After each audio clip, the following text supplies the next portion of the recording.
We're back with Marc Silber as he reviews more photos from the AYP Club community.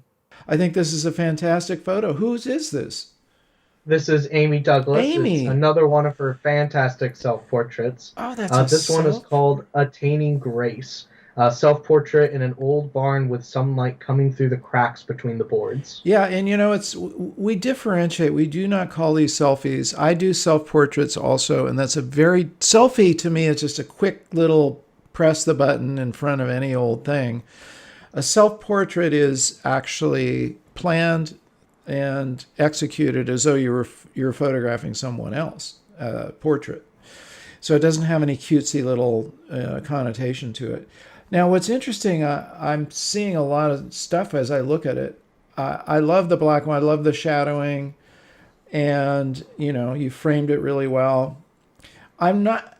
What's happening on the edge here, Amy? Is that a frame, or is that the edge of? Is this a 35 millimeter frame? Just put that in the chat. I'd like to see. But anyway, right on. Okay. All right. If she responds back to that, we'll pull Yeah, that we'll pick back that up. back But up. in the meantime, we've got our next photo. This one is from Todd Fuller. This is a street photo I took on my way home from work. It's a new downtown section in my area. And where is your area? I'm just curious where that's from. Not sure. Don't have that one down. Okay. Here. All right. Well, listen. Okay. The black and white works really well. The line, you've got a lot of lines which are, interesting. I don't have a center of interest. I don't know where my eye should be going. So it's like you've got the stage set, but I need to see the only possible point is this light here. But because there's also a bunch of other lights, it doesn't pull my attention. So something needs to give me the word on where the center of interest is. Otherwise, I'm looking at everything at once, and that's too much of a generality for a photograph. You have to, like, if I tell you, "Hey, look over there," right? I say, "Look over there," and I don't point to anything in particular. You're going to say, "Yeah, what, where?" And that's what happens when you don't have a center of interest. When you have a center of interest, you say, "Look at that doorway. Look at that guy right there framed against the building." So you've got the makings of a good photograph. Maybe you have to wait until somebody walks by, or a dog runs by, or something that becomes a car, possibly something that becomes the center of interest. Okay. And Amy used Amy Nick. did. You used Nick effects. Yeah, we'll Thank pull you. that. That's awesome. Oh, the border was right out of Nick. Okay, cool. And I love Nick Silver effects. I use that. That's what I use for my black and white processing. So you picked one of their borders. Cool. Okay. All right. Yeah, it gives a good effect. Right. Blind Husky said, yeah, you could have used their grain, the 3200, if you want that. I don't do that, but that's just an effect that as an artist you could use or not, and she chose not to. Okay, so what's the story here? This one's from Anderson Santana, and he took this one in Ghent, Belgium. And he says, I was also following Mark's advice from a couple weeks ago and adding my Instagram handle on the image. Oh, did I say that? I think I don't remember saying that, but cool. Why not? Okay. So here's what I see. It's a beautiful cityscape, and when I look closely at the bottom of the frame, I see your punctuation point, which is the guy on the bicycle. And that the only thing is I had to kind of hunt around for it. It does work. It works great. But I think my only problem here is it's kind of lost because the cityscape pulls me right along out. So my attention is being pulled out by the cityscape.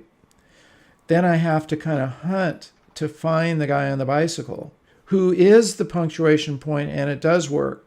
So my suggestion would be to come in tighter on him You could even cheat by cropping this, but really it would be better at the time of shooting. I would say, what's my story here? Okay, bicycle guy, framed by the building and the crosswalk, with a cityscape in the background. Now, if you could blur it out, you could get away with it. That's a little tricky because of the distance. But I would just come in tighter on this being to me, the interesting story is right here. Can you guys see my cursor? Does that show up? No, they can't Oh, see. I'm They sorry. can't see. I gotta set it. Where do you want to point to? There we go. Yeah. So I would just kind of come along this, I would frame it with the edge of this building here probably, This and building? just this lower part. Because I love the cityscape, but unless it's blurred out, and if you can pull that off, great. Just work with your depth of field on it. That would be fine to have it receding into the distance blurred out. You could do that in your post processing. I probably wouldn't be adverse to doing that myself. And that would actually, make it so we know that we're not supposed to, put our attention on that so much as the guy riding the bicycle. So you have two choices. Do it in post, or preferably frame it up, and or control your depth of field. You got a lot of choices there, but I think you get my point. Okay. The black and white works really well. I don't know if that's Silver Effects Pro. I don't know, how you process that. You could get a little more punch out of it if you're using Nick Silver Effects Pro. I do recommend that. All right, what's next? All right, our next one is from Julian, one of our photojournalist students here. He, of course, takes lots of photos of protests, and here's one that he got recently. That is so clever. It is cracking me up. The guy getting plucked by that's good timing with your shutter. That's a decisive moment. Come on. That's a home run. That's pretty cool. Super clever. Really, you couldn't have framed him any differently to make that work. So awesome. Well done. All right, and this is Wayne's. And by the way, just Wayne, going back there, I wouldn't. You could argue and say, well, maybe we should have tightened it up just on the one guy. No, I don't think so.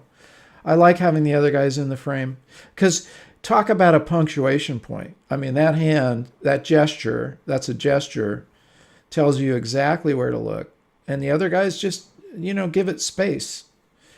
So it's good, by the way, to have space for the object to move into, right? If you had cropped it here, it would make it kind of feel claustrophobic.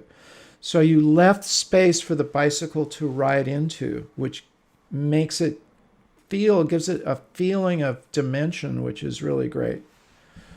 Okay. Awesome, you guys. Once again, I love your work.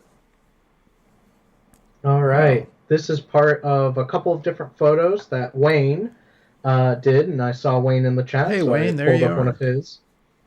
So from a couple years ago, an amazing couple that adopted this sweet child is going through the process of adopting his future little brother. Oh, that's a beautiful photograph. It really is.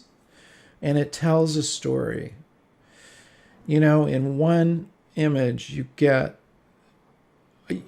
don't even have to know that this is an adopted child, but you see it because of the difference in skin, and there's contrast there, and the lovingness of how this child is being held is just remarkable. The little hands hanging down, it's framed perfectly.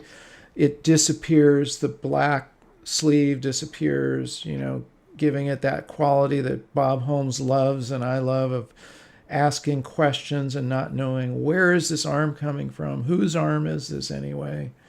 That's good to have photos leave you asking questions. Anyway, beautiful photograph. Well done. We hope that you enjoyed that video. If you did, please give it a like and leave a comment. We love to hear from you. If you want to see more videos like this, be sure to subscribe and ring that notification bell so that you can know when all of our future videos come out. And finally, be sure to get out there and capture your own images of life.